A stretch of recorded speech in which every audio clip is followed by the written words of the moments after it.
ပစ္စည်းတစ်မျိုးနဲ့တစ်မျိုးကတော့မတူအောင်လောက်တဲ့ပုံစံလည်းမတူဘူးပေါ့နော်ဒီမှာတစ်ခုလုံနေတော့မှပစ္စည်းနောက်တစ်ခုကကျလာပါပြီမင်္ဂလာပါဗျာဒီနေ့ကျွန်တော်ကိုပေါ့နော်ဒီ TikTok ချက်ကောင်းနဲ့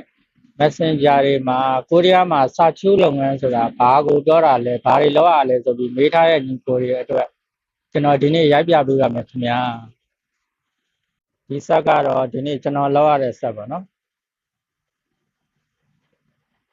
ဒီပစ္စည်းကတော့ဒါကျွန်တော်ဆက်ရုံမှာအသေးဆုံးပစ္စည်းပါဒီစာချူးဆက်ကနေပြီးတော့ထွက်လာတဲ့ဟာကဒီရှောက်လမ်းပေါ်မှာတင်ပြီးတော့ကြတော့ကျွန်တော်ဒီထိရောက်တယ်ပေါ့နော်ဒါပစ္စည်းဒီဆက်ကနေပြီးတော့တိုက်ရိုက်ထွက်ထားတဲ့ပစ္စည်းပေါ့နော်အဲ့ဒါမှကျွန်တော်ဒီငုတ်လေးတွေပါတယ်အဲ့ငုတ်လေးတွေကိုကျွန်တော်ဖဲ့လိုက်ရပါနော်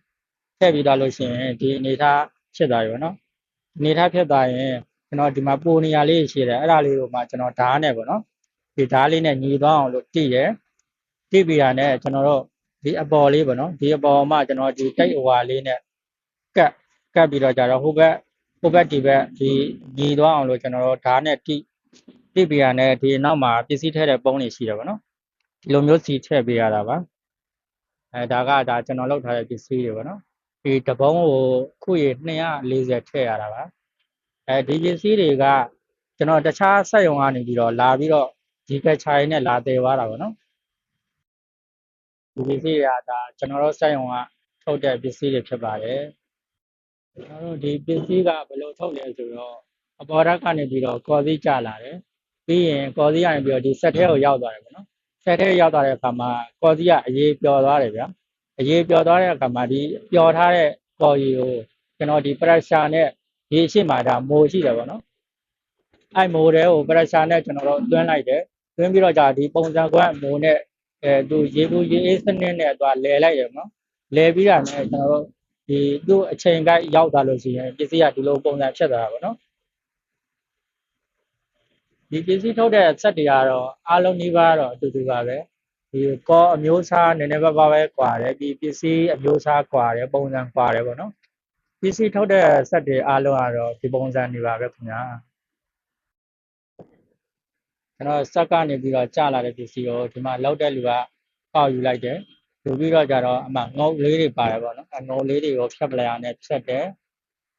ပြီးရင်ကျွန်တော်တို့ဒီပစ္စည်းမှာဇောင်းထနေရာလေးတွေရှိတယ်ပေါ့နော်အဲ့ဒါလေးကိုမှညီတော့အောင်လို့ကျွန်တော်တို့ဒီတန်ချောင်းနဲ့နည်းနည်းကိုက်လိုက်တယ်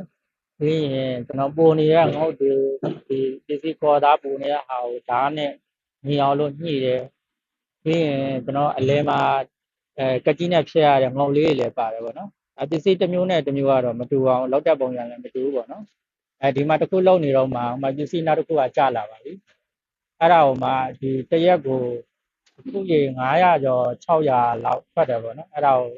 ကျွန်တော်နိုင်အောင်လုပ်ပေးရတာဖြစ်ပါတယ်ခင်ဗျာအခုလုံနေတဲ့ညီလေးကလည်းမြန်မာပါပဲခင်ဗျာဒီမှာတစ်ခုကပြီးလေတစ်ခုကကျလာပြီပေါ့နော်ဒီပစ္စည်းကလည်းကျွန်တော်ဆိုင်ကထုတ်တဲ့ပစ္စည်းတွေဖြစ်ပါတယ်ခင်ဗျာဒါဆိုရင်ဆောနာဆက်နဲ့ဒီဆက်နဲ့ပေါ့နော်ဒီကော်သားချင်းမတူတော့ဆောနာဆက်ကကော်သားအမာပေါ့နော်ဒီဆက်ကတော့ကော်သားအပြော့ပေါ့နော်ဒါတွေအားလုံးကတော့ပစ္စည်းထုတ်တဲ့စာချုပ်ဆက်တွေဖြစ်ပါတယ်ခင်ဗျာဒါကျွန်တော်လုပ်တဲ့လုပ်ငန်းဝင်ဖြစ်ပါတယ်ဒါကတော့ကျွန်တော်စာချုပ်ဆက်ကနေပြီးတော့ထွက်လာတဲ့ပစ္စည်းတွေအားလုံးတိုးလောင်တဲ့ဂိုထောင်ဖြစ်ပါတယ်ခင်ဗျာဒီပစ္စည်းတွေကဒီနေ့ကျွန်တော်လုပ်ရတဲ့ပစ္စည်းတွေပေါ့နော်လောက်ပြီးတော့ကျွန်တော်ဒီဂိုထောင်တွေကိုလာထားတယ်တခြားဆိုင်ဟောကနေပြီးတော့ကျွန်တော်ကားတွေနဲ့လာတည်သွားတာပေါ့နော်ပစ္စည်းတွေကတော့အများကြီးပါဒီပုံစံတွေကြီးပဲပေါ့နော်အဓိကကတော့ဗျာစာချူးဆိုတဲ့ခေါင်းစဉ်အောက်မှာကဒီကားနဲ့ပတ်သက်တဲ့အပိုပစ္စည်းလည်းရှိတယ်လို့ကျွန်တော်တို့ဒီမင်္ဂလာဆောင်တွေဘာတွေမှာဗျာလက်ဖက်ရည်ဆိုင်တွေထမင်းဆိုင်တွေမှာကျွန်တော်ထိုင်တဲ့ထိုင်ကုန်တွေကော်ထိုင်ကုန်တွေပေါ့နော်ကော်ထိုင်ကုန်တွေကော်စပွဲတွေဒါမှကျွန်တော်ရေချိုးကန်းတွေထဲမှာသုံးတဲ့ကျွန်တော်တို့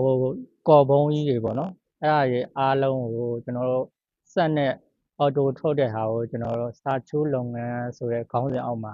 လုပ်ငန်းတွေအများကြီးရှိတယ်ပေါ့နော်ကျွန်တော်ရှိမှလည်းရှိပါတယ်ဒီEvan ရေတန့်လို့လိုမျိုးတောက်ရေတန့်ဘူးတွေထုတ်တဲ့စက်ရုံဆိုကျွန်တော်ရွှေပြည်သာလို့လိုင်းနာယာလို့မှာအဲ့လိုမျိုးစက်ရုံတွေရှိပါတယ်ဒါကတော့စာချိုးဆိုတာကိုရီးယားရဲ့အခေါ်ပေါ့နော်ကျွန်တော်ရှိမှာကတော့ကျွန်တော်ဘူးထုတ်တဲ့စက်ရုံလို့သိရမလား ဆက်ပြခွက်ဆိုလဲဆက်ပြခွက်ထုတ်တဲ့စက်ရုံလို့အဲ့လိုမျိုးခေါ်တာပေါ့နော်ဒီမှာကတော့